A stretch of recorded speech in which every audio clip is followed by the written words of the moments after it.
Hey everyone, and welcome. Today, we're going to dive into a really fascinating corner of machine learning. It's all built around one simple, powerful idea. To really understand something, you have to look at it from more than one perspective. We're talking about multi-view clustering, and it's all about finding the hidden stories in our data. So, let's get into it. Just think about it for a second.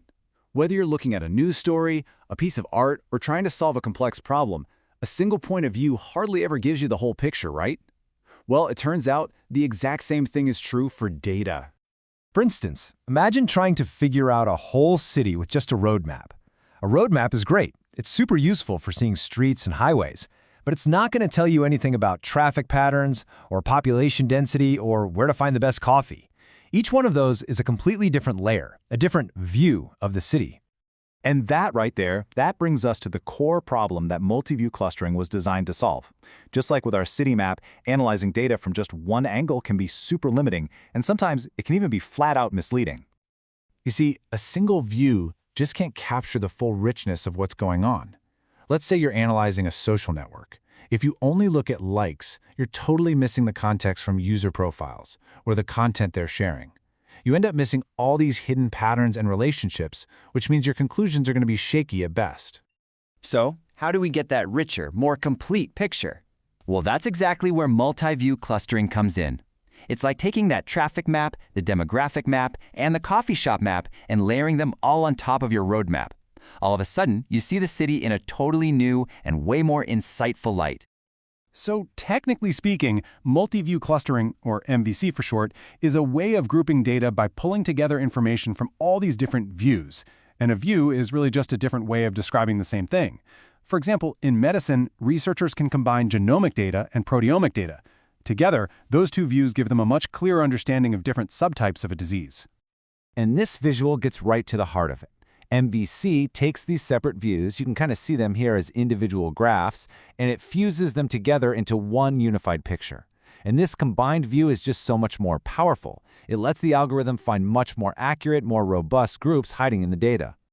Okay, so how does this fusion thing actually happen? How do you combine all these different views in a way that actually makes sense? Well, it turns out there are three main strategies that researchers use to get this done. First up is early fusion.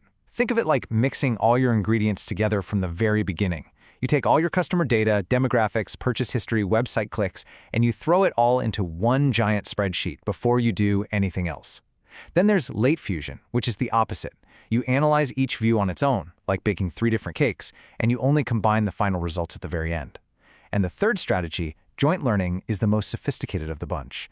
Here, the model learns from all the views at the same time, kind of forcing them to agree and find a shared underlying pattern. It's like a true collaboration between the datasets. In this table here, it breaks down the trade-offs perfectly. Early fusion is quick and efficient, but it kind of assumes all your views are already lined up nicely, which isn't always the case.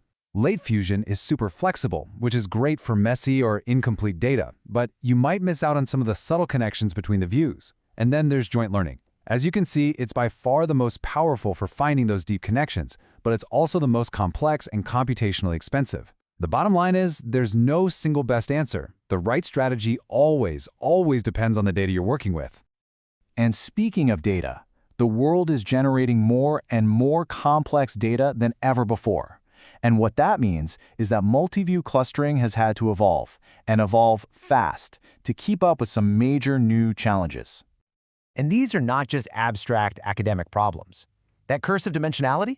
That's what happens when you have thousands of features for every single product on an e-commerce site. Scalability becomes a huge hurdle when you're a social network trying to analyze billions of interactions. And handling incomplete views? That's the daily reality for a doctor who has a perfect MRI scan but has to combine it with messy, handwritten clinical notes.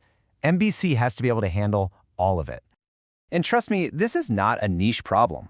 The source material for this explainer is a single survey paper that reviewed over 140 publications on this topic.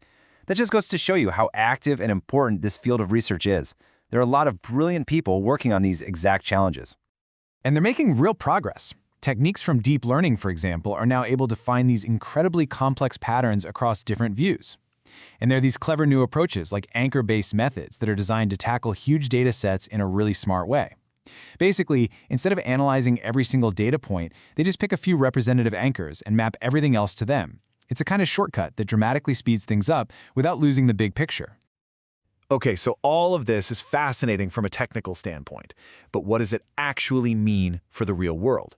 Why should you care about any of this?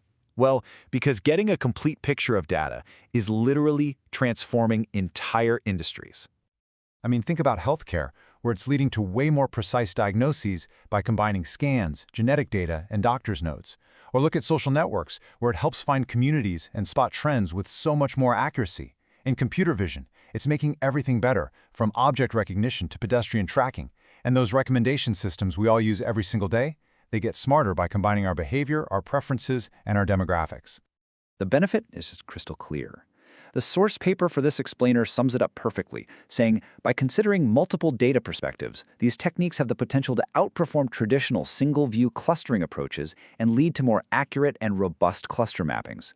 You know, it's not just a different way of doing things, it's a better way. So if there's one thing to take away from all this, it's simple. Data tells stories, but a single source only gives you one chapter. To get the whole book, with all the twists, the context, and the real conclusions, you need every perspective you can get.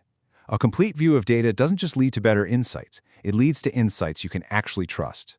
Which leaves us with one final big question to think about.